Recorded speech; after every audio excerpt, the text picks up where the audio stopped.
দুইজন, এখন বর্তমানে একজন আছে। আমার মনে হয় উনি ঘুমিয়েছিল, পাড়াদার ঘুমে আছি আর সুযোগ পায় এরা কাজ করছে। মেইন হচ্ছে সুপ তো পিছন দিয়ে ঢুকছে, ঠিক আছে। এর আগেও এই মার্কেটে চুরি হয়েছে তাদের দোকানে, ঠিক আছে। আবার কিছুদিন আগে আমার এই 2 দিন আগে আমার এই গুল্লির থেকে এই স্বর্ণ এক মহিলা এই দুল নিয়ে গেছে কান থেকে খুলে দূরে, ঠিক আছে। সিসি ক্যামেরা তো ফুটেজে আছে, গামছা আমার রাখছেন, চেহারাটা একটু এখান থেকে কতটুকু খুলছে, এখন দাঁড়ায় টাকাটা লোবালা টাকা দেনতে লইছে, দেখা যাইতেছে যে এটা খুলতেছে।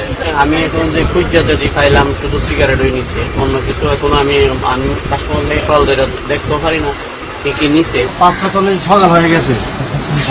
আমাদের পাড়াদের কোথায় ছিল এই বিষয়ে পাড়াদের যোগাযোগ করো, এলাকাবাসী আছে, আমরা বৈশা এটা ভালো হয় আমরা দেখবো আর কি।